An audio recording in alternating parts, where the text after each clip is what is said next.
Halo teman-teman, selamat datang dan selamat kembali di podcast kita kali ini. Dan di episode kali ini kita bakal ngebahas topik yang cukup menarik sekaligus relevan dalam kajian pemerintah di daerah, yaitu judulnya kali ini adalah peran pemerintah daerah Banyuwangi dalam pengembangan pariwisata, antara keberhasilan dan juga tantangan. Seperti yang kita tahu teman-teman, bahwa Banyuwangi ini sering dijadikan sebagai contoh daerah yang berhasil dalam mengembangkan sektor pariwisatanya.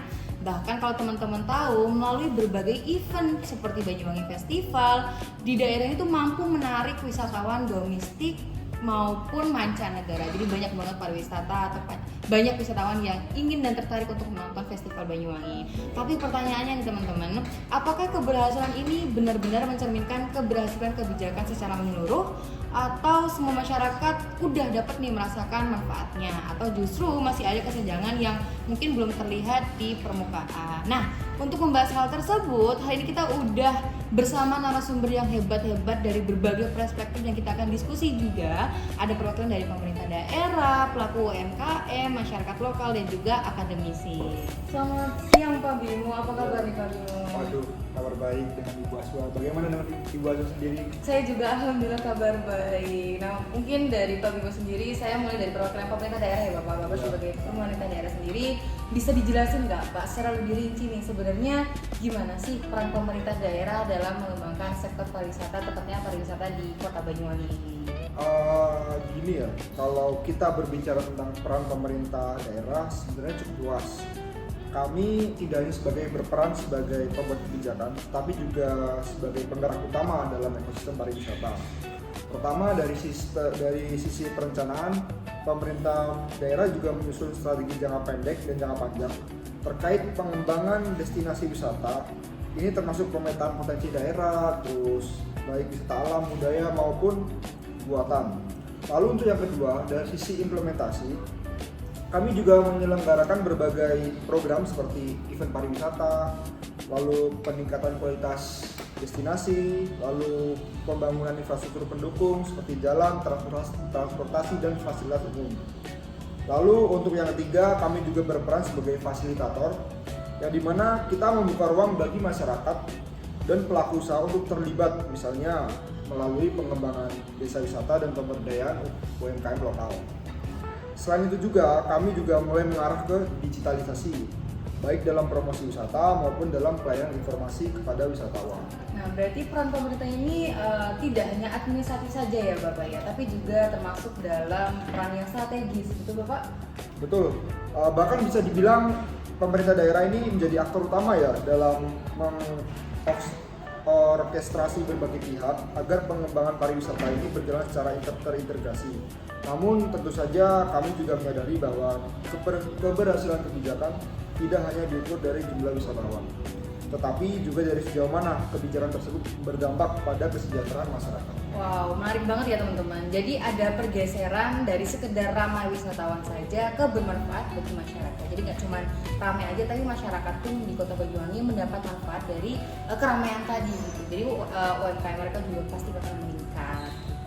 Sekarang teman-teman kita beralih ke pelaku UMKM dari Kak Intan. Halo Kak Intan, selamat siang. Gimana Kak Intan kabarnya hari ini? Baik, Kak Zul sendiri gimana? Alhamdulillah baik juga. Nah, dari kita kan udah berbicara sama Pak Bimo ya terkait pemerintah daerah. Tapi dari pengalaman Kak Intan sendiri sebagai bagian dari UMKM, gimana sih dampak kebijakan pariwisata di Kota Banyuwangi ini terhadap pelaku usaha yang Kak Intan jalankan? Oke, kalau dari aku sendiri, dilihat secara umum itu memang ada dampak positifnya Kak Zul. Misalnya kalau ada beberapa event besar, itu tuh dilihat dari jumlah pengunjungnya itu dapat meningkat. Kemudian itu pasti otomatis akan meningkatkan penjualan dari omset kami. Terus dilihat dari lebih dalam lagi, tidak semua UMKM itu merasakan manfaat yang sama, ada semacam ketimpangan akses. Nah, kalau ketimpangan akses itu maksudnya seperti apa ya Kak Intan kalau boleh tahu? Biasanya kalau dari UMKM yang sudah lebih besar atau sudah punya jaringan, itu lebih sering dilibatkan dalam event atau program pemerintahan.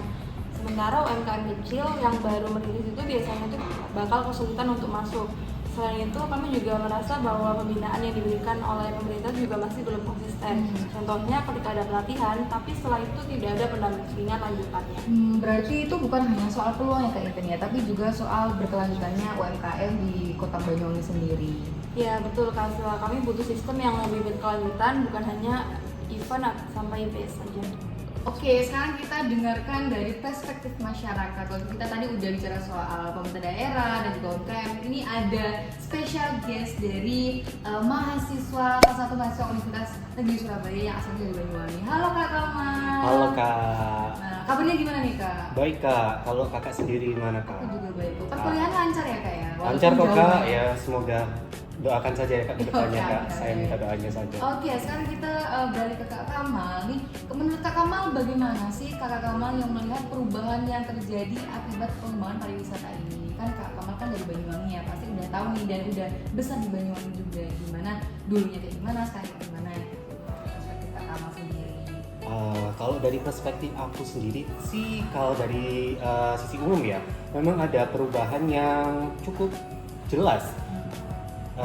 Jadi kayak infrastrukturnya itu jadi lebih baik, daerah jadi lebih dikenal, dan ada peluang ekonomi baru. Tapi kalau dilihat dari sisi lain yang lainnya, tidak semua masyarakat itu terlibat secara langsung dalam sektor pariwisata tersebut Kak. Jadi ada semacam kayak ada yang dapat manfaat, ada yang enggak juga, tidak merata ya Kak ya? Kurang lebih seperti itu Kak. Bahkan di beberapa tempat muncul dampak lain seperti kenaikan harga kebutuhan atau perubahan sosial di masyarakat. Tapi kalau di lingkungan masyarakat itu apakah dilibatkan dalam proses pengambilan kebijakan sendiri Kak Kamal? Kalau menurut saya sih masih terlibat ya Kak. Karena kebanyakan masyarakat hanya menjadi objek, bukan subjek dalam kebijakan tersebut. Begitu Kak. Karena tadi kita udah bicara sama perwakilan dari Gen Z, sekarang kita beralih ke Bu dosen muda kita. Halo Kak Mahira. Halo Kak Aswa, gimana nih kabarnya? Alhamdulillah aku baik sih Kak, wah hebat banget ya. Masih muda tapi udah jadi dosen tuh, dosen. Keren sih ya. Oke, kita masuk ke perspektif akademisi Kak Mahira. Jadi kalau Kak Mahira sendiri sebagai akademisi, gimana sih Kak Mahira melihat fenomena ini dalam konteks kebijakan publik gitu? Oke, kalau kita bisa analisis nih ya, Banyuwangi itu adalah contoh yang menarik dari sisi inovasi dan juga branding. Ini tuh bisa dikatain berhasil sih. Tapi dalam teori kebijakan publik ini kita mengenal bahwa kebijakan itu harus memenuhi beberapa indikator seperti efektivitas, efisiensi, keadilan, dan keberlanjutan. Nah, masalahnya nih ya, seringkali kebijakan itu pariwisata hanya fokus pada efektivitas dalam arti meningkatkan jumlah wisatawan, tetapi kurang dalam memperhatikan aspek keadilan dan kepemerataan seperti itu. Jadi berarti itu masih ada ya beberapa titik yang terjadi ketidakseimbangan. Bener banget. Nah, selain itu ada konsep good governance. Kebijakan seharusnya itu bersifat partisipatif, artinya itu masyarakat tidak hanya menerima dampak tetapi juga terlibat dalam proses perumusan kebijakan.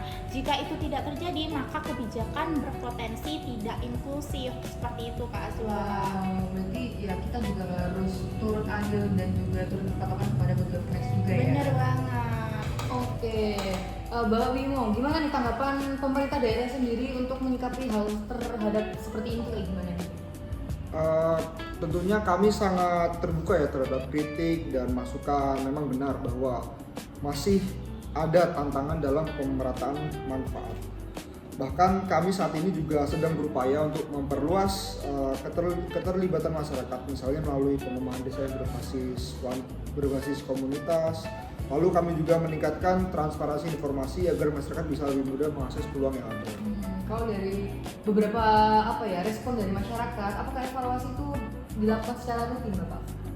Kalau itu iya, kami lakukan secara rutin. Evaluasinya menjadi bagian penting dalam siklus kebijakan kami. Aku juga setuju sama Ibu Intan. Dari sisi masyarakat umum, kita sering cuma jadi penonton aja. Padahal kalau dilibatkan itu lebih jauh, lebih baik. Mungkin dampaknya bisa lebih nyata juga.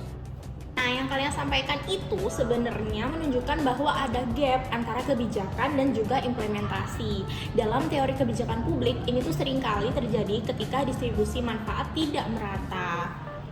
Tentu kami memahami itu.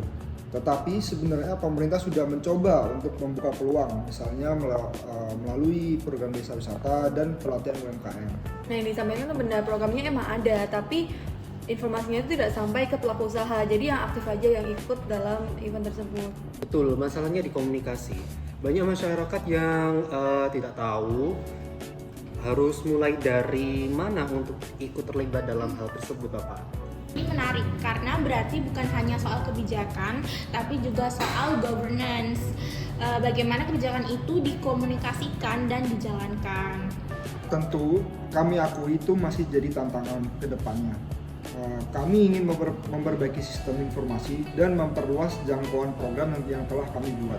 Boleh jujur nih Pak, kami juga butuh pendampingan yang berkelanjutan. Jangan cuman ada saat eventnya aja. Dan mungkin masyarakat juga perlu dilibatkan sejak awal sih Pak, bukan hanya saat pelaksanaan aja. Setuju, kalau masyarakat dilibatkan secara tahap perencanaan, kebijakan akan lebih responsif dan tetap sasaran. Tentunya masukan ini sangat penting ya bagi kami karena kedepannya arah kebijakan harus lebih partisipatif dan sangat inklusif. Nah, oke teman-teman, dari diskusi hari ini kita bisa lihat bahwa peran pemerintah daerah, tepatnya di Kota Banyuwangi ini, dalam pengembangan pariwisata memang menunjukkan banyak keberhasilan ya, terutama dalam aspek inovasi, promosi, dan juga peningkatan ekonomi daerah Kota Banyuwangi sendiri. Tapi keberhasilan tersebut tuh masih perlu diimbangi dan masih perlu dievaluasi dengan pemerataan manfaat, peningkatan partisipasi masyarakat, serta keberlanjutan kebijakan daerah. Artinya teman-teman, sebuah kebijakan ini tidak hanya dinilai dari outputnya aja, tetapi juga dari outcome dan dampaknya terhadap masyarakat secara lebih luas. Dan semoga diskusi ini bisa memberikan perspektif baru dalam melihat kebijakan pemerintah daerah, tidak hanya dari sisi keberhasilan saja, tapi juga dilihat dari sisi tantangan yang perlu diperbaiki. Terima kasih untuk Bapak Bimo, Bu dosen muda kita, Kak Kamal dan juga Kak Intan udah menyempatkan waktu hadir di sini. Saya selaku host mengucapkan terima kasih kepada seluruh narasumber yang telah berbagi pandangan. Wabillahi taufiq wal hidayah. Wassalamualaikum warahmatullahi wabarakatuh.